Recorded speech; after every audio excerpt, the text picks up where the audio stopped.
Assalamualaikum warahmatullahi wabarakatuh. Perkenalkan, nama saya Safira Kamila dengan NIM A41201399. Di sini saya akan mempresentasikan materi tentang pengarahan atau menggerakkan actuating. Pengertian pengisian jabatan atau staffing. Sebelumnya diartikan dahulu fungsi pengisian jabatan atau fungsi staffing yang terdiri dari pengadaan karyawan, penarikan karyawan, seleksi karyawan, penetapan karyawan, dan pemberhentian karyawan. Pengadaan karyawan.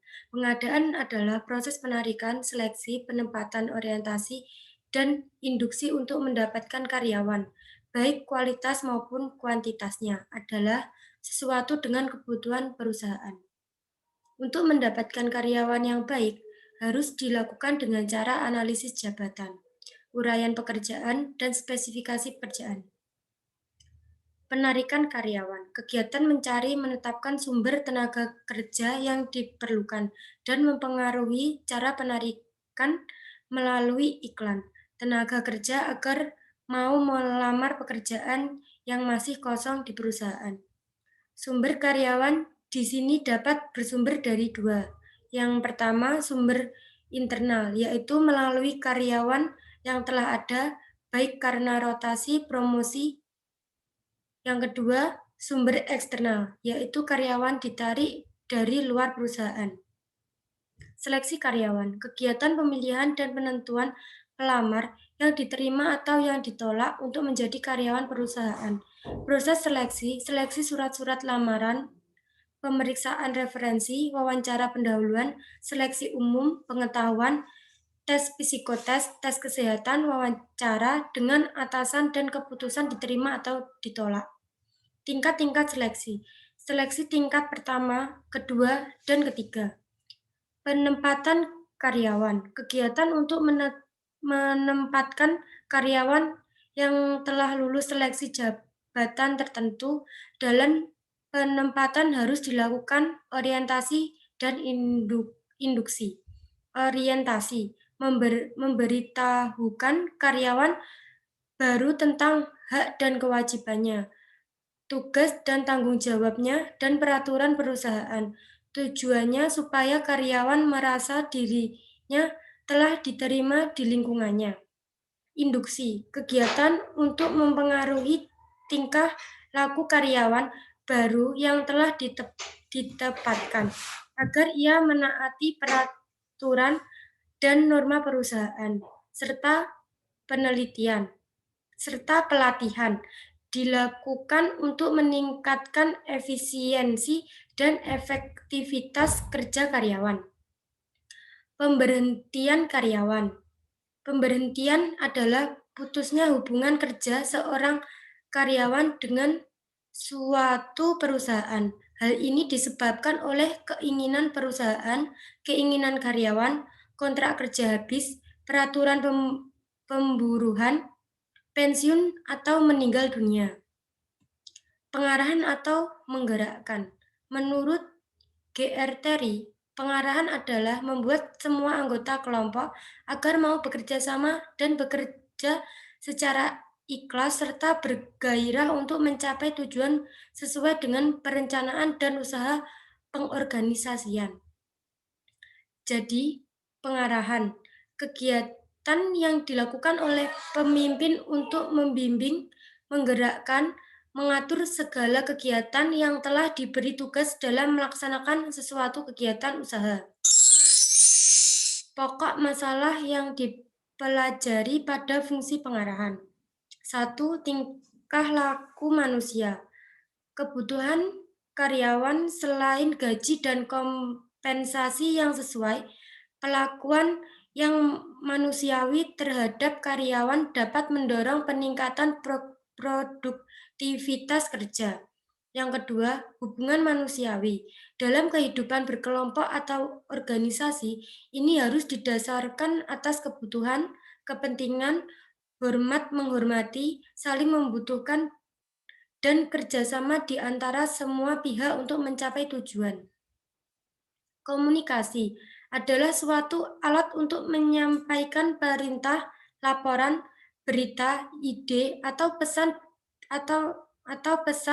informasi dari komunikator kepada komunikan agar di antara mereka terdapat interaksi. Proses komunikasi terdiri dari unsur dan lambang. Kepemimpinan adalah seni seorang pemimpin mempengaruhi perilaku bawahan agar mau bekerja sama dan bekerja secara produktif untuk mencapai tujuan organisasi. Fungsi kepemimpinan. 1.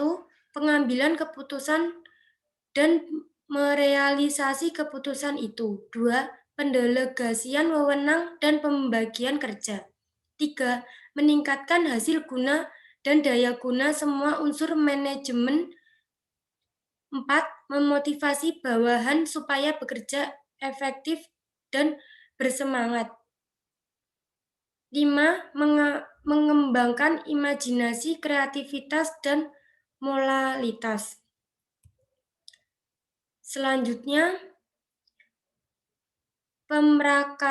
pemrakarsa, pengingatan dan pengendalian rencana, mengkoordinasi kegiatan bawahan, penilaian prestasi, memberikan penghargaan dan sanksi kepada bawahan, pengembangan bawahan melalui pendidikan maupun pelatihan, memelihara aktivitas perusahaan dan bertanggung jawab atas semua tindakan kepada pemilik, pemerintah, dan bawahan, memberi kompensasi, ketenangan, kesejahteraan pada karyawan, dan lain-lain.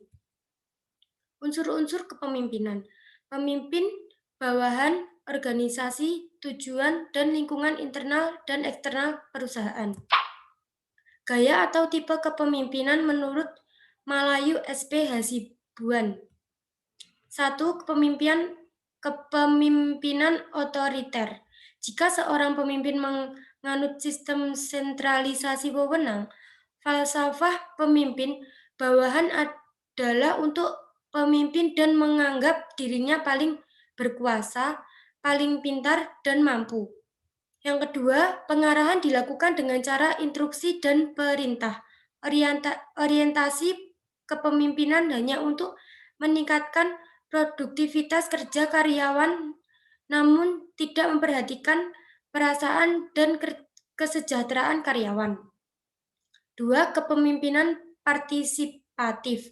Jika dalam pemimpin melakukan secara persuasif, menciptakan kerjasama yang serasi, menumbuhkan loyalitas dan partisipasi bawahan. Pemimpin memotivasi karyawan, pemimpin menerapkan sistem manajemen terbuka, informasi, dan pembinaan koderisasi mendapatkan perhatian yang serius. 3. Kepemimpinan delegatif. Jika seorang pemimpin mendelegasikan wewenang kepada bawahannya dengan agak lengkap, sehingga bawahannya itu dapat mengambil keputusan dan kebijakan dengan agak bebas dalam melakukan pekerjaannya. Karakteristik accounting. Yang pertama, pervasive.